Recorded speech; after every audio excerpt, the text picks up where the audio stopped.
नमस्कार दोस्तों, आप सभी का फिर से स्वागत है कथा कहानी में।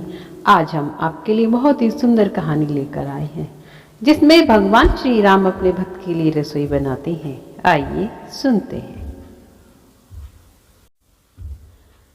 बहुत साल पहले की बात है। एक आलसी लेकिन भोला भाला युवक था, आनंद। दिन भर कोई काम नहीं करता, बस खाता ही रहता और सोए रहता। घर वालों ने कहा कि चलो निकलो, जाओ घर से, कोई काम धाम करते नहीं हो, बस पड़े रहते हो। वह घर से निकलकर यूं ही भटकते हुए एक आश्रम पहुंचा। वहां उसने देखा कि गुरुजी हैं और उनके शिष्य कोई काम नहीं करते, बस मंदिर की पूजा करते हैं। उसने मन में सोचा, यह भी बढ़िया है, कोई काम धाम नहीं, बस पूजा ही तो करना है। गुरुजी के पास जाकर पूछा, क्या मैं यहाँ रह सकता हूँ? गुरुजी बोले, हाँ हाँ, क्यों नहीं, लेकिन मैं कोई काम नहीं कर सकता हूँ। गुरुजी, कोई काम नहीं करना है, बस पूजा होगी। आनंद, ठीक है, वह तो मैं कर लूँगा। अब आनंद महाराज के आश्रम में रहने लगा।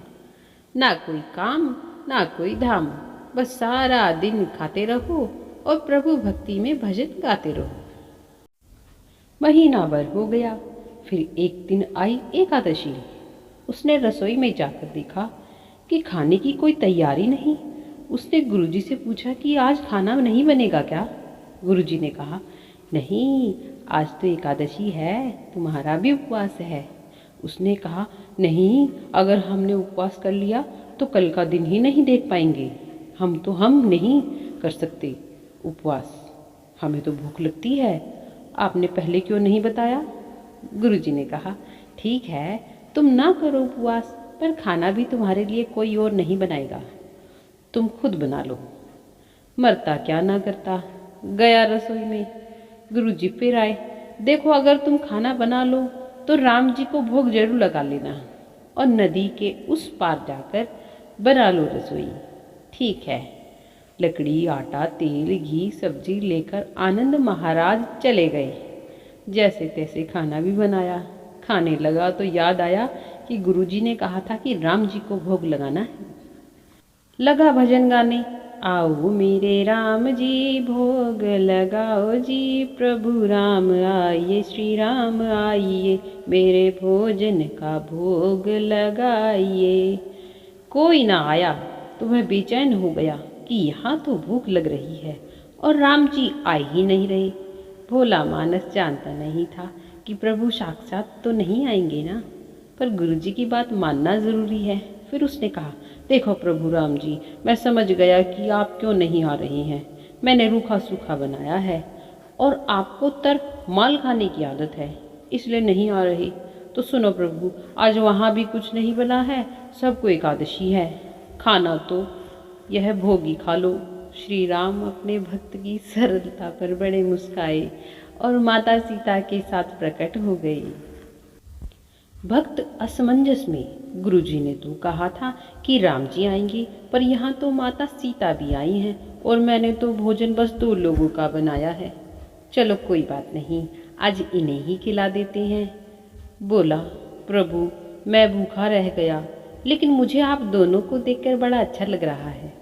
लेकिन अगली एकादशी पर ऐसा ना करना, पहले बता देना कि कितने जन आ रहे हो, और हाँ, थोड़ा जल्दी आ जाना।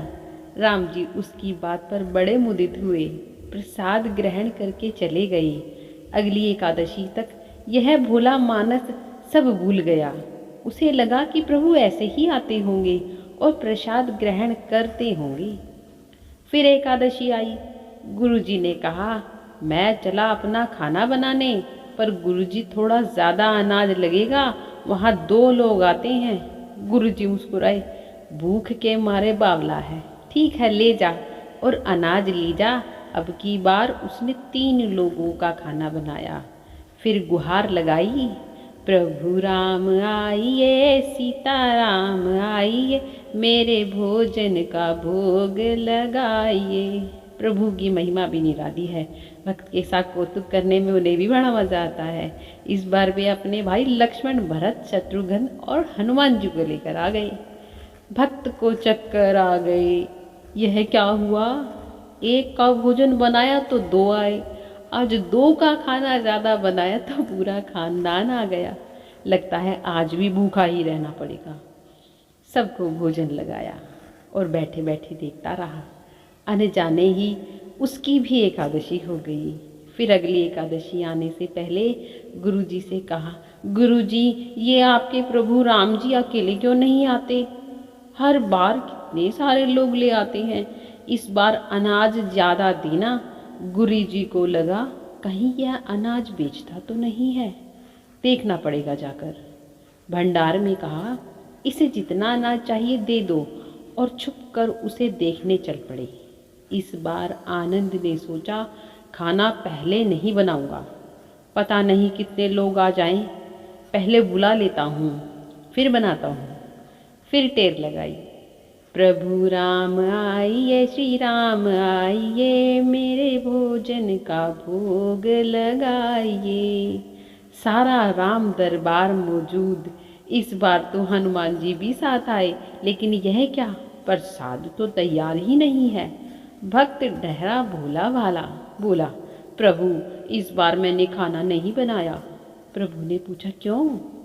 बोला, मुझे मिलेगा तो है नहीं, फिर क्या फायदा बनाने का, आप ही बना लो और खुद ही खा लो।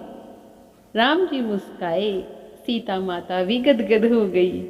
उसके मासूम जवाब से लक्ष्मण जी बोले, क्या करें प्रभु? प्रभु बोले, भक्त की इच्छा है तो पूरी करनी पड़ेगी, चलो लग जाओ काम से। लक्ष्मण जी ने लकड़ी उठाई, माता सीता आटा सानने लगी। भक्त एक तरफ बैठकर देखता रहा। माता सीता रसोई बना रही थी तो कई ऋषि मुनि व यक्ष गंधर्व प्रसाद लेने आने लगे। इधर गुरुजी ने देखा कि खाना तो बना नहीं, भक्त एक कोने में बैठा है। पूछा, बेटा क्या बात है, खाना क्यों नहीं बनाया? बोला, अच्छा किया गुरुजी आप आ गए, देखिए कितने लोग आते हैं। प्रभु के साथ गुरुजी बोले, मुझे तो कुछ नहीं दिख रहा तुम्हारे और अनाज के सिवा। भक्त ने माथा पकड़ लिया, एक तो इतनी मेहनत करवाते हैं प्रभु, भूखा भी रखते हैं और ऊपर से गुरुजी को दिख भी नहीं रहे, यह और बड़ी मुसीबत है। प्रभु ने कहा, आप गुरुजी को क्यों नहीं दिख रहे हैं? प्रभु बोले, मैं उन्हें नहीं दिख सकता। बोला, क्यों? वे तो बड़े पंडित हैं, ज्ञानी हैं, विद्वान हैं, उन्हें तो बहुत कुछ आता है, उनको क्यों नहीं दिखते आप? प्रभु बोले, माना कि उनको सब कुछ आता है, पर वे सरल नहीं हैं तुम्हारी तरह, इसलिए उनको नहीं दिख सकता। आनंद ने गुरुजी से कहा, गुरुजी प्रभु कह रहे हैं कि आप सरल नहीं हैं, इसलिए आपको नहीं देखेंगे। गुरुजी रोने लगे और कहने लगे, वाकई मैंने सब कुछ पाया, पर सरलता नहीं पा सका तुम्हारी तरह, और प्रभु तो मन की सरलता से ही मिलते हैं। तो यह थी आज की बहुत ही सुंदर कहानी। आशा है आप सभी को पसंद आई होगी। इसी तरह हम सभी को प्रभु के सामने सरलता से अपनी भक्ति करनी चाहिए।